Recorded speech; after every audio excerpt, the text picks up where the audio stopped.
In the beginning, we were wanderers. We didn't wander because we were trying to find ourselves. We wandered because we were hungry. We wandered with the seasons to places with more abundant roots, nuts, and berries. We followed the animal migrations because that's where the steaks were. What passed for shelter was what you could find when you needed it. We would not stay in the same place for more than a few weeks because we'd forage and hunt the yard to nothing in no time. Our stomachs would force us to start wandering anew. The only power source an unaided human has are muscles. First our own, and later that of the handful of animals that we could tame. Starvation, disease, and injury were common and had the unfortunately high likelihood of proving lethal. And any provided by nature root or rabbit that you ate was one that someone else would not be eating. So sure, we lived in harmony with nature, which is another way of saying we tended to beat the crap out of our neighbors whenever we saw them. Whoever won the fight ate the loser. Then, one miraculous day, we started something new and wondrous that made life less violent and less precarious, and our world fundamentally changed. We started gardening in our poo. The sedentary farming revolution. Since humans are omnivores, their poo boasts among the densest concentrations of nutrients in the natural world. Since humans know where their poo gets deposited, let's call it inventorying, and securing fresh supplies was a simple process. Human poo proved to be one of the best fertilizer and growth mediums not just in the pre-civilized world, but right up until the mass introduction of chemical fertilizers in the mid-19th century, and in some parts of the world, even today. The Great Poo Breakthrough, more commonly referred to as humanity's first true technological suite, sedentary agriculture, also introduced humans to the first rule of geopolitics: location matters. And which locations matter more changes with the technology of the day. The first geography of success, that of the hunter-gatherer era, was all about range and variety. Good nutrition meant being able to tap multiple types of plants and animals. No one likes moving house, so we wouldn't relocate until an area had been picked clean. Since we tended to clear out an area pretty quickly, and because hunger would mercilessly nudge us to greener pastures, we needed to be able to easily relocate. We tended to concentrate, therefore, in areas with a great deal of climatic variety in a fairly dense footprint. Mountain foothills proved particularly popular because we could access several different climatic zones in a relatively short amount of horizontal distance. Another popular choice was where the tropics bled into the savanna, so we could tap game-rich savannas in the wet season and the plant-rich rainforests in the dry. Ethiopia was particularly favored by hunter-gatherers as it blended savanna, rainforest, and vertical striations into a single neat package. But that was utter crap for poo farming. Getting all the food you needed from one place required a single largest chunk of flattish ground, not the sort of spread or variety that could sustain hunter-gatherers. The seasonality of movement of the hunter-gatherer diet was largely incompatible with the constant attention requirements of crops, while the seasonal nature of harvesting crops was largely incompatible with the needs of humans' desires to eat year-round. And just because you were staying put in farming didn't mean your neighbors were. Without proper disincentives, they'd tend to forage right through your garden, and you'd be out months of work and back into starvation mode. Many tribes started farming only to abandon it as unworkable. Squaring these particular circles not only required that we learn a different way of feeding ourselves, it also forced us to find a different sort of geography from which we could source the food. We needed a climate with a sufficient lack of seasonality, so crops could be grown and harvested year-round, thus eliminating the starving season. We needed consistent water flows, so that those crops could be relied upon to sustain us year in, year out. We needed places where nature provided good, sturdy, natural fences, so that the neighbors couldn't just walk in and help themselves to our labor fruits. We needed a different geography of success. The only places on Earth that sport all three criteria are rivers that flow through low latitude and low altitude deserts. As any farmer or gardener knows, if it doesn't rain, you're screwed. Yet if you set up shop on the banks of a river, you'll never run out of water for irrigation. Low-latitude regions get long, sun-filled days all year. The lack of seasonal variation enables multi-cropping. More crops at more times means less hunger, and hunger sucks. High-elevation rivers flow fast and straight and cut canyons into the landscape as they go. In contrast, low-altitude rivers are more likely to meander through flat zones, bringing their water into contact with more potential farmland. As an added bonus, when a braided river overflows its banks with the spring floods, it leaves behind a nice, thick layer of nutrient-rich sediment.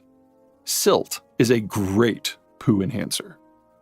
Being in a desert region keeps those pesky foraging neighbors at bay. No sane hunter-gatherer is going to get to the edge of a desert, gaze into the endless mass of heat ripples, and dreamily opine, "I bet there are some awesome rabbits and rutabagas that-a-way." Especially in an era when loose sandals were the most durable footwear available. Rivers also hold a couple of less obvious advantages that are just as critical. The first of them is transport. Moving stuff around isn't all that easy. Assuming you have access to an asphalt or concrete road, the sort of road that didn't even exist until the early 20th century, it takes about 12 times as much energy to move things on land as compared to water. In the early years of the first millennia BCE, when a top-notch road was gravel, that energy disconnect was more likely in the neighborhood of 100 to 1. We didn't even get cobblestones until the 3rd century BCE. Having a slow-moving desert river running through the hearts of our first homelands enabled humans to relocate everything from where it was in surplus to where it was in demand.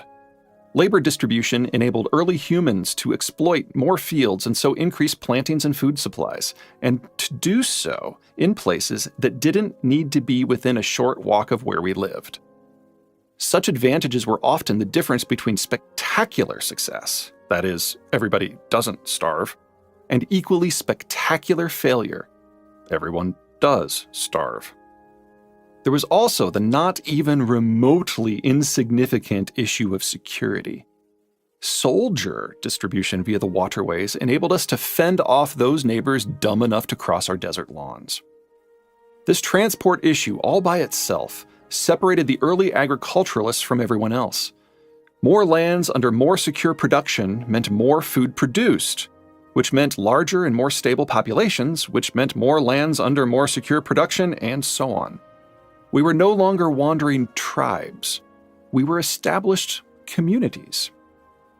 The second issue rivers solve is one of digestion. Just because something is edible does not mean that it is edible right off the plant. Things like raw wheat can certainly be chewed, but they tend to be hard on every part of the digestive system, contributing to bloody mouths, bloody stomachs, and bloody poo.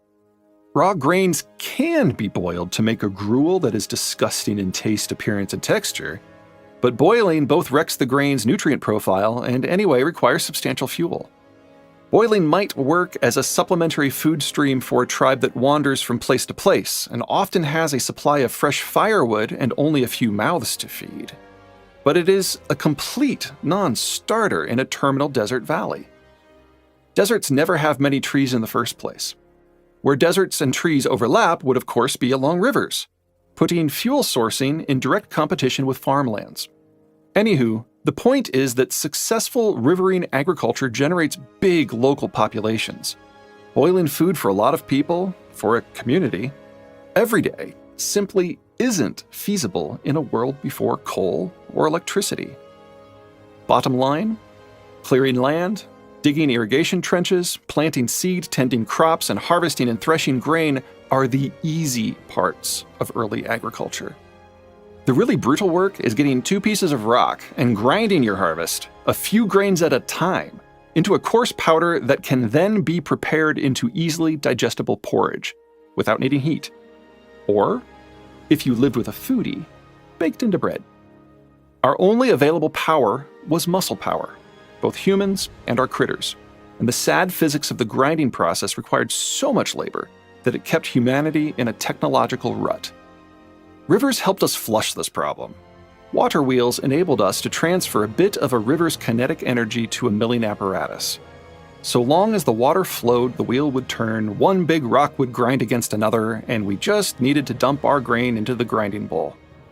A bit later, presto, flour. Water wheels were the original labor saver. At first, nearly all that savings was simply folded back into the back-breaking work of irrigated agriculture, bringing more land under cultivation, enabling larger and more reliable yields. But with the farm-to-table process becoming somewhat less labor-intensive, we started generating food surpluses for the first time. That too freed up a bit of labor, and we had inadvertently come up with something for them to do: manage the food surpluses. Bam! Now we have pottery and numbers. Now we need some way to store our urns and keep track of the math. Bam! Now we have basic engineering and writing. Now we need a way to distribute our stored food. Bam! Roads. All our stuff needed to be kept, managed, and guarded in a centralized location, while all our skills needed to be passed on to future generations.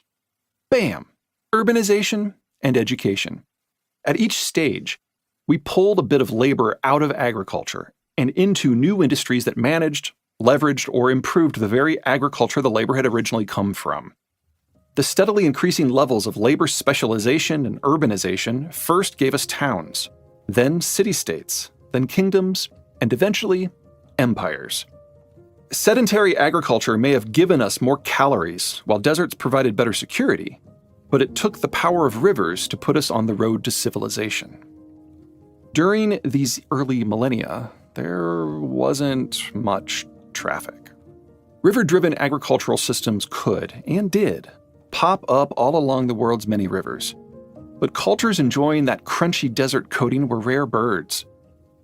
Our first good choices for sedentary agriculture-based civilizations were the lower Tigris, Euphrates, and Nile, the mid-Indus, today's Pakistan, and to a lesser degree, the upper Yellow, that's today's north-central China. Cultures may have been able to carve out niches or kingdoms or even empires for themselves along the Missouri or Seine or Yangtze or Ganges or Kwanzaa, but none of them would have enough insulation from the neighbors to persevere. Other groups, whether civilized or barbarous, would wear those eco-cultures down with unrelenting competition. Even the biggest and most badass of all those eco-empires, the Romans, only survived for 5 centuries in the dog-eat-dog world of early history. In contrast, Mesopotamia and Egypt both lasted multiple millennia. The real kicker is that the next technological change didn't make human cultures more durable by insulating them, but instead less durable by ratcheting up the competition. In the 7th century CE, humanity's milling technologies finally ground through a series of technical barriers and married the milling wheel to a new power source. Instead of using paddle wheels to reach below a structure to tap the power of moving water, we used fins and sails to reach above and tap the power of moving air. The rest of the apparatus, a crankshaft and a pair of grinding surfaces, stayed more or less the same, but shifting the power source shifted the geography of where human development was possible. In the water era, the only places that enjoyed surplus labor and labor specialization were those anchored into river systems. Everyone else had to reserve a chunk of their labor force for the grueling work of grinding. By tapping the wind, however, almost anyone could use a windmill to mill flour. Labor specialization, and from it urbanization, could occur anywhere with rainfall and the occasional stiff breeze. It wasn't so much that these newer cultures were more stable or secure. They weren't. On the whole, they suffered from far less strategic insulation than their pre-wind peers. But wind power expanded the zones where farming could generate surplus labor by a factor of 100. This widespread spamming of new cultures had a rapid-fire series of consequences. First, civilized life may have become far more common as the straitjacket terms for the geographies of success loosened somewhat. But life became far less secure. With cities popping up anywhere the rain fell and the wind blew, cultures found themselves in each other's faces all the time. Wars involved players with better food supplies and increasingly capable technologies, meaning that war didn't simply become more common, it also became more destructive.